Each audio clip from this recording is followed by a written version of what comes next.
30 দিনের ভিতরে ট্রেডিং এর সকল স্ট্র্যাটেজি শিখার আজকে হচ্ছে ডে 1। আজকে আমরা শিখবো অত্যন্ত ফেমাস একটি স্ট্র্যাটেজির নাম হচ্ছে সাপোর্ট এন্ড রেজিস্ট্যান্স। আজকের ভিডিওটা ফুল কন্টিনিউ করলে আপনি বুঝতে পারবেন যে আসলে সাপোর্ট এন্ড রেজিস্ট্যান্স এর ট্রেড করে মার্কেট থেকে কিভাবে প্রফিট নিয়ে বের হতে হয়। তাহলে লেটস গো, ভিডিওটি স্টার্ট করা যাক। এন্ড গাইস, আমাদের এখানে প্রথম রুলটা হচ্ছে আমাদের এরকম একটি মার্কেট বের করতে হবে যেটা একটি জিগজ্যাগ মার্কেট। অবশ্যই যারা কিনা সাপোর্ট রেজিস্ট্যান্স আর জিগজ্যাগ জিনিসটা চিনেন তারা বুঝতে পারবেন যে জিগজ্যাগ মার্কেট আসলে কাকে বলা হয়। আর আপনি যদি জিগজ্যাগ মার্কেট না চিনে থাকেন অবশ্যই আমার কমেন্ট বক্সে একটি কমেন্ট করবেন, নেক্সট টাইম একটি এই রিলেটেড একটি ভিডিও আপলোড করব ইনশাআল্লাহ। গাইস, আমাদের দ্বিতীয় রুলটি হচ্ছে মার্কেটের সাপোর্ট এবং রেজিস্ট্যান্স ড্র করা। গাইস, আপনি যদি মার্কেটের দিকে তাকান তাহলে আপনি দেখতে পারবেন নিচে রয়েছে আমাদের এখানে সাপোর্ট লেভেল এবং উপরে রয়েছে আমাদের এখানে রেজিস্ট্যান্স লেভেল, এবং আমাদের বর্তমান ক্যান্ডেলটি রয়েছে সাপোর্ট লেভেলে এবং দেখতে পাচ্ছেন রানিং ক্যান্ডেল নিচের দিকে পুশ করে আসলে সাপোর্ট লেভেলের কাছাকাছি আছে। এখানে হচ্ছে আমাদের এন্ট্রি পয়েন্ট। যদি আমাদের ক্যান্ডেলটি এখানে টাচ করে বায়ার্স এর আমরা অ্যাক্টিভিটিস দেখতে পারি তাহলে আমরা এখান থেকে আপের জন্য থিঙ্ক করতে পারি। দেখতে পাচ্ছেন আমাদের ক্যান্ডেলটি কিন্তু বায়ার জন্য টাচ করার পর একটি বায়ার্স এর রিঅ্যাকশন ক্রিয়েট করছে।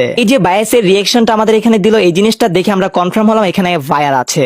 এখন মার্কেটে আমি দুইটা কনফার্মেশন পেয়ে গেলাম, এক হচ্ছে মার্কেট সাপোর্ট লেভেল আসছে এবং দুই মার্কেট এখান থেকে বায়ার্স এর অ্যাক্টিভিটিস আছে। এই দুইটা লজিকের উপর নির্ভর করে আমি এখান থেকে আপর ডিরেকশনের জন্য ট্রেড করব এন্ড এই ট্রেডটা আমাদের প্রফিট হবে ইনশাআল্লাহ। তাহলে আমি এখান থেকে $10 করে 3টা ট্রেড করে দিলাম আপর ডিরেকশনের জন্য। দেখা যাক আমাদের সাথে মার্কেট আজকে কি করে।